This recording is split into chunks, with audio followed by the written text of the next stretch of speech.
अस्सलाम वालेकुम। अगले दिन का स्टार्ट हो चुका है और आज के जो 3 मेन काम हैं, एक तो अमेज़ॉन से एक प्रोडक्ट मैंने मंगाया था तो वो डिफेक्टेड था, तो उसकी रिप्लेसमेंट मुझे उन्हें भेज दी जब मैंने उनको कंप्लेन की। और जो दूसरा डिफेक्टिव पीस है उसको वापस करना है अमेज़ॉन के लॉकर पर। एक तो वो आपको दिखाना है कि यहाँ पर अगर आप कोई प्रोडक्ट ख़रीदते हो तो उसकी कितनी अच्छी सर्विसेज प्रोवाइड की जाती है टू द कंज्यूमर। दूसरा काम, पानी ख़त्म हो चुका है क्योंकि सेंटा क्लारा में जो वाटर जो सप्लाई है वो थोड़ी हार्ड वाटर की है, तो इसलिए आप अपना पानी खुद लेके आते हो, या आप वाटर बॉटल ले लो, या आपकी जो बड़ी जो पानी की जो कैन है उसको आप फिल करवा सकते हो फिल्ट्रेशन प्लांट से। मैंने एक वीडियो में दिखाया था। तो दूसरा काम ये। तीसरा काम ये कि बहुत ज़्यादा रिक्वेस्ट आ रही है कि आप DQ डॉक्यूमेंट क्वालिफायर के बाद से लेके इंटरव्यू तक का जो प्रोसेस है उसके ऊपर भी आपने एक वीडियो बनाए। तो मेरा मकसद ये था कि पहले मैं बनाता अपनी स्टार्ट की प्रोसेस की, फिर ओवरऑल सारी टाइमलाइन की, फिर DQ पर। तो मेरा ख्याल है पहले मैं DQ को जो है डॉक्यूमेंट क्वालिफायर प्रोसेस है उसको मैं एड्रेस कर दूं, उसके बाद फिर जो होगी ना दूसरी पीछे की जो प्रोसेस की वीडियो वो भी मैं साथ साथ अपलोड कर दूँगा। तो दिन का स्टार्ट करते हैं। और अल्हम्दुलिल्लाह आज वेदर परफेक्ट है, अबाउट 18 डिग्रीज़ है और सन निकला हुआ है। तो चलें जी, दिन का स्टार्ट करते हैं।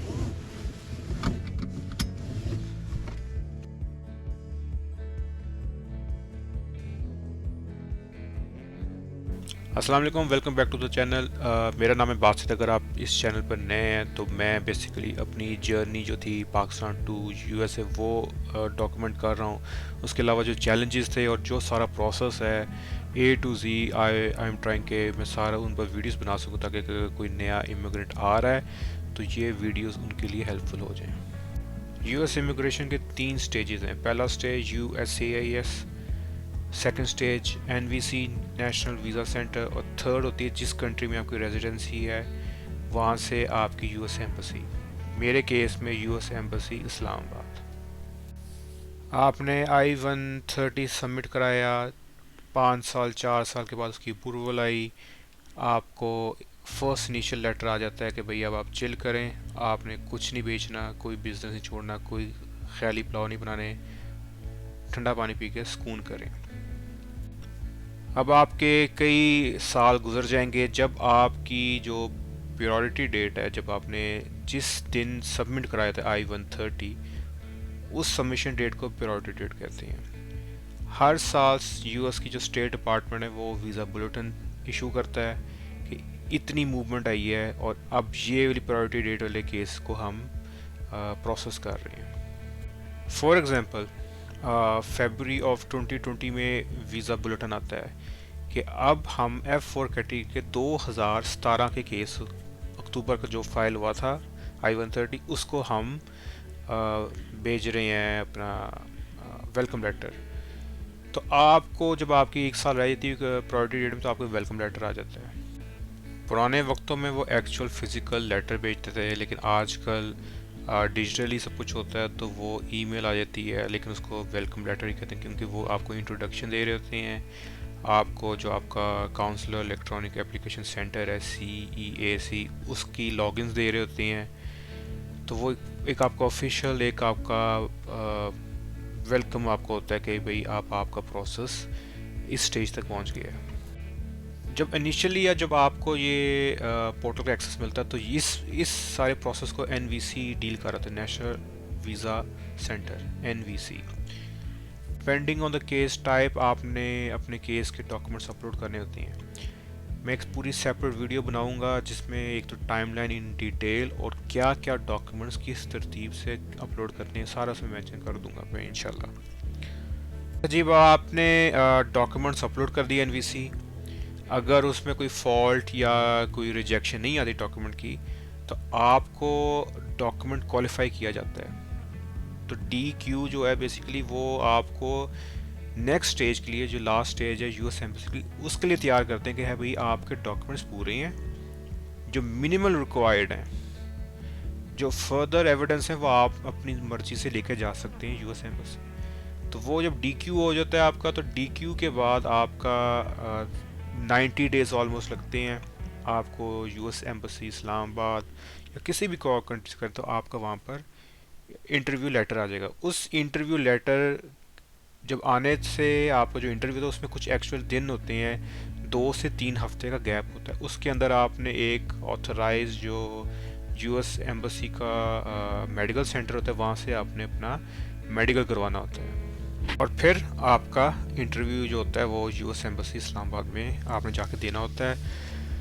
अपने फर्दर डॉक्यूमेंट्स जो भी आप एक्स्ट्रा एविडेंस लेके जाने थे वो भी साथ लेके जा सकते हैं। और थोड़ा सा ये एक आपको एक ग्लिम्स नज़र आएगा कि USA में होमलेस पीपल जो हैं उनकी काफ़ी बड़ी रेशियो है। और अगर आप सैन फ्रांसिस्को जाते हैं या आप लॉस एंजलिस जाते हैं जिसको हॉलीवुड कहा जाता है, तो वहाँ तो इतने ज़्यादा होमलेस हैं कि आप परेशान हो जाते हैं। और इस वक्त मैं भी कोई आम से एरिया में नहीं, मैं सेंटा क्लारा है और यहाँ पर जो हाउसिंग है वो काफ़ी एक्सपेंसिव है, लाइक काफ़ी अच्छा नेबरहुड है।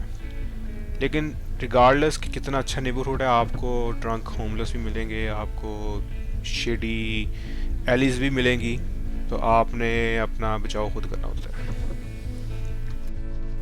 हम 7-Eleven पहुँच गए, तो अब अपना अमेज़ॉन की रिटर्न प्रोसेस को कंटिन्यू करते हैं।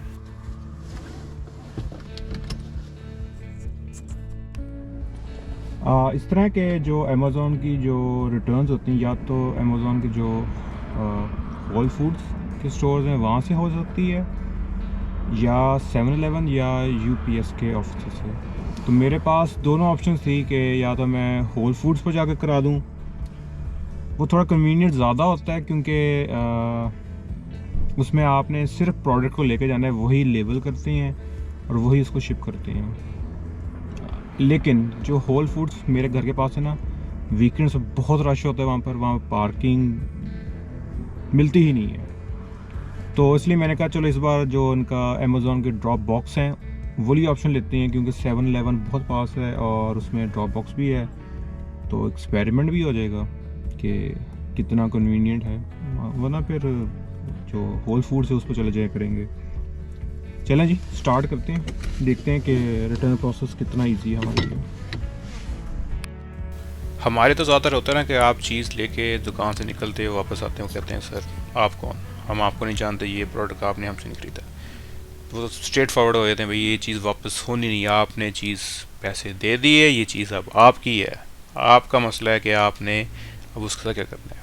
अब इस तरह के एक्सपीरियंस का जब आप कंपेयर करते हैं यूरोप से या किसी भी डेवलप कंट्री से जहाँ पर रिटर्न पॉलिसीज़ काफ़ी स्ट्रॉन्ग है, तो आपको फिर रियलाइज़ होता है कि अगर आप चीज़ ले भी जाएँ, आपको पसंद ना आए, नो क्वेश्चन आस्क इधर पॉलिसीज़ हैं। आपको कोई भी रीज़न थी, दे विल नॉट आस्क क्या क्यों आप आ रहे हैं, वो आपकी पर्सनल रीज़न है, आपने आने आके चीज़ आके आपको वापस कर देनी है।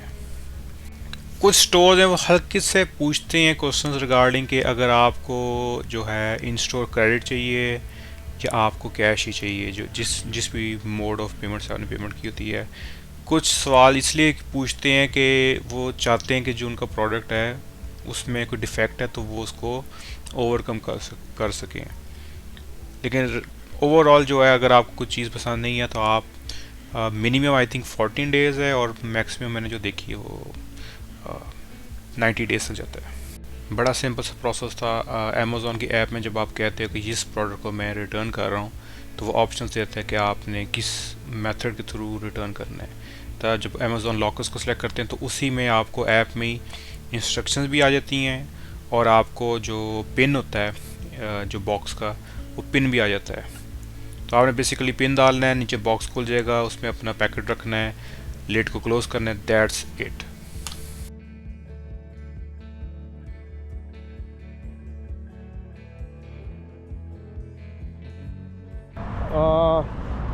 उम्मीद से ज़्यादा इजी प्रोसेस था।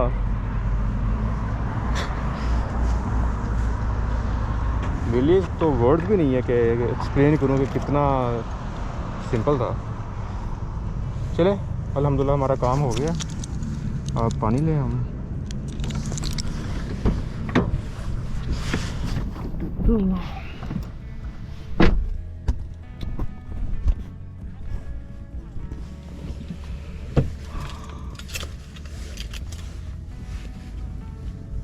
बाइक।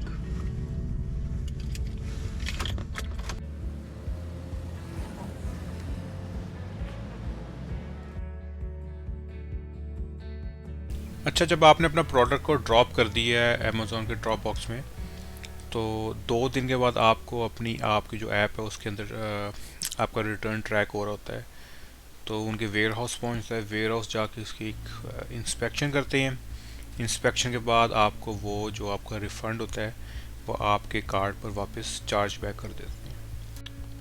अब बात ये सोचने की कि अगर इतनी अच्छी इनकी रिटर्न पॉलिसी है तो ये पैसे किस तरह बना रहे हैं। हर साल अमेज़ॉन अपने प्रीवियस ईयर से प्रॉफिट को किस तरह ज़्यादा जनरेट कर लेती है। असल में इनकी जो थिंकिंग है वो है कि आप कस्टमर को इतना खुश करें, इतनी फैसिलिटेट करें कि चलो उससे एक गलत चीज़ बाय भी हो गई या उसने उसको चीज़ आसानी से वापस कर दी, तो वो इतना खुश हो के वापस आएगा अमेज़ोन पर कि वो एक की जगह 2 प्रोडक्ट खरीद लेगा। दूसरा ये होता है कि जब आप इतनी आप लीनियंट सी रिटर्न पॉलिसी देते हैं तो कई बार बंदा होता है बोर था, बैठे बैठे अमेज़ोन पर स्वाइप कर रहा था, उसने कहा चलो यार ये भी ले लो, ये भी ले लो, ये भी ले लो, ना पसंद है वापस कर देंगे। वो भूल जाता है कि वापस भी करना था मैंने महीने बाद, 2 महीने बाद, तो कई चीज़ें इस तरह भी आ जाती हैं।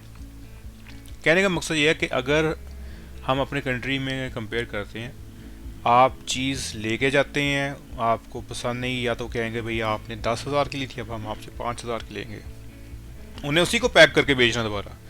लेकिन आपके कोई बात सुनते ही नहीं है। प्रोडक्ट में डिफेक्ट आ जाए, 2 दिन बाद कहते हैं भाई तुसी पैसे देते हो, चीज़ थोड़ी है। मैन्युफैक्चर की वारंटी क्लेम कराने में कुछ अदारे हैं जो शायद क्लेम करते हैं, लेकिन 90% जो है आपको जलील ही होना पड़ता है। आप कहते हैं यार क्या इनसे बहस करनी, छोड़ो नई चीज़ ले लो। तो यही एक समझने की बात है कि अगर आप कस्टमर को इज़्ज़त देंगे, कस्टमर को आप फैसिलिटेट करेंगे, तो बिज़नेस में ग्रोथ ही आती है। सिर्फ अमेज़ॉन ही नहीं, बाकी किसी भी ब्रांड पर आप जाते हैं, चाहे वो क्लोथिंग हो, इलेक्ट्रॉनिक्स हो या जनरल चीज़ें की हो, उसमें मिनिमम भी जो मैंने अब तक देखी है वो 14 दिन की रिटर्न पॉलिसी है, और मैक्सिमम मैंने 90 डेज देखी। आप चीज़ लेके 3 महीने तक वापस कर सकते, 3 महीने बाद आप वापस कर सकते हैं। तो काफ़ी इंटरेस्टिंग फिनोमेना है कि आप जब आते हो और आप देखते हो कि यार इतनी आपको फ्लेक्सिबिलिटी है, तो आप सोच में पड़ जाते हैं कि यार ऐसा भी निज़ाम चल रहा है। अगर आपको वीडियो पसंद आई है तो लाइक करें, जर्नी से कनेक्ट करने के लिए शेयर का बटन दबाएं, क्लिक द बेल आइकॉन, और अगर आपको कोई रिलेटिव या दोस्त इस यूएस इमिग्रेशन प्रोसेस से गुजर रहा है उसके साथ चैनल शेयर करें। आपके कोई कमेंट्स, कोई कंसर्न्स हैं, आप कमेंट सेक्शन में लिखें, इंशाल्लाह आने वाली वीडियो में उनको एड्रेस करूँगा। ज़िंदगी रही तो इंशाल्लाह मुलाकात होगी अगली वीडियो में, तब तक के लिए मुझे इजाज़त दें। अल्लाह हाफिज़।